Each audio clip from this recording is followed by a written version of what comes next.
नमस्ते. आज आपण करणार आहोत ही मेथीची वाळूमध्ये केलेली ही भाजी आहे. माझ्या जावेच्या बहिणीने दिलेली आहे हे बघा, मुंबईवरून दिले. खूप छान आहे. हे आपण करूया. हे बघा, असं एक एक एक एक एवढीशीच गड्डी असते ही, पण खूप छान असते. हे बघा,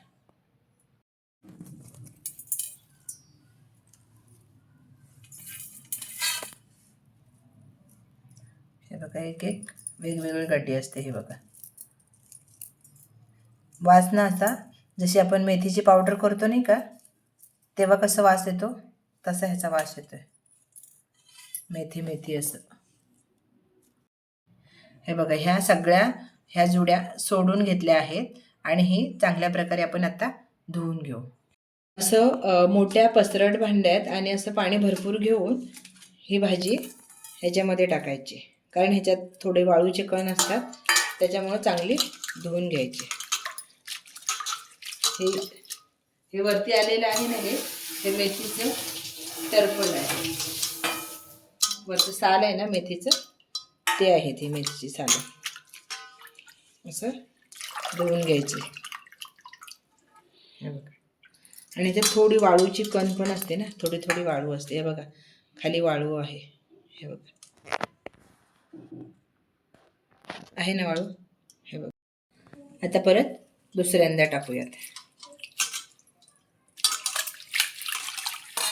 ह्याची वाळू असते ह्याच्यात. हे बघा, खाली हे ना वाळू चांगली धुवून घ्यायची. दुसऱ्यांदा पण पाणी, हे बघा, खाली वाळू आहे. हे बघा, असे 4 ते 5 वेळा तरी धुवून घ्यायचं, तेव्हा वाळू खाली बसून जाईल. आता आपण एक तवा गरम करायला ठेवायचा आहे.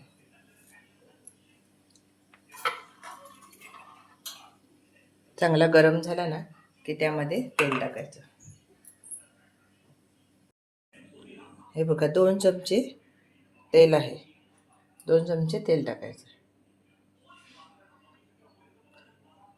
जे आपण पोहे खातो ना, ते चमचे 2 आहेत. आता हे तेल गरम होऊन द्यायचं. आता साहित्य बघा काय घेतलं आहे. लसूण, मिरची आणि खोबरं. मिरची जास्त का घेतली, कारण ती कमी तिखट आहे म्हणून मिरची जास्त घेतलेली आहे. सर्वप्रथम आपण लसूण टाकूयात.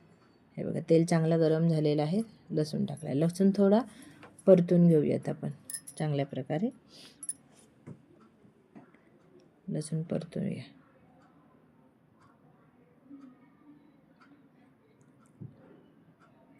हे बघा, चांगल्या प्रकारे हलवूयात. त्याच्यामध्येच मिरची टाकायची. तुम्हाला मिरची जास्त वाटत असेल, पण ती कमी तिखट आहे ना, मग मिरची ती खायला चांगली लागते.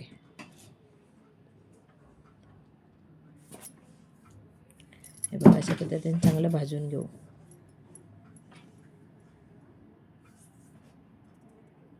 त्याच्यामध्ये आता मीठ टाकायचं. चवीनुसार आपल्याला मीठ टाकायचं. आता हे बघा, ही भाजी आहे ना आपण धुवून घेतलेली, ती कापायची नाही.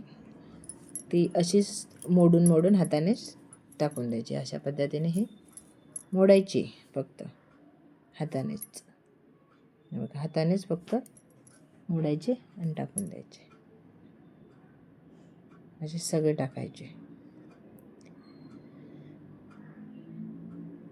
स्वच्छ धुवून घ्यायची आपण, कारण त्याच्यामध्ये वाळू असते. धुवून चांगली घेतली ना, एक 4-5 तरी पाण्याने धुवून घ्यायचे, मग काही वाळू राहत नाही. हे बघा, हे सगळे अशी टाकून द्यायचे. हे बघा,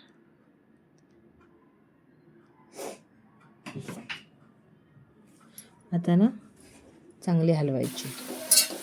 हे बघा, जास्त वेळ लागत नाही शिजायला. एक 5 मिनटं पण नाही लागत, 3-4 मिनटातच होऊन जाते.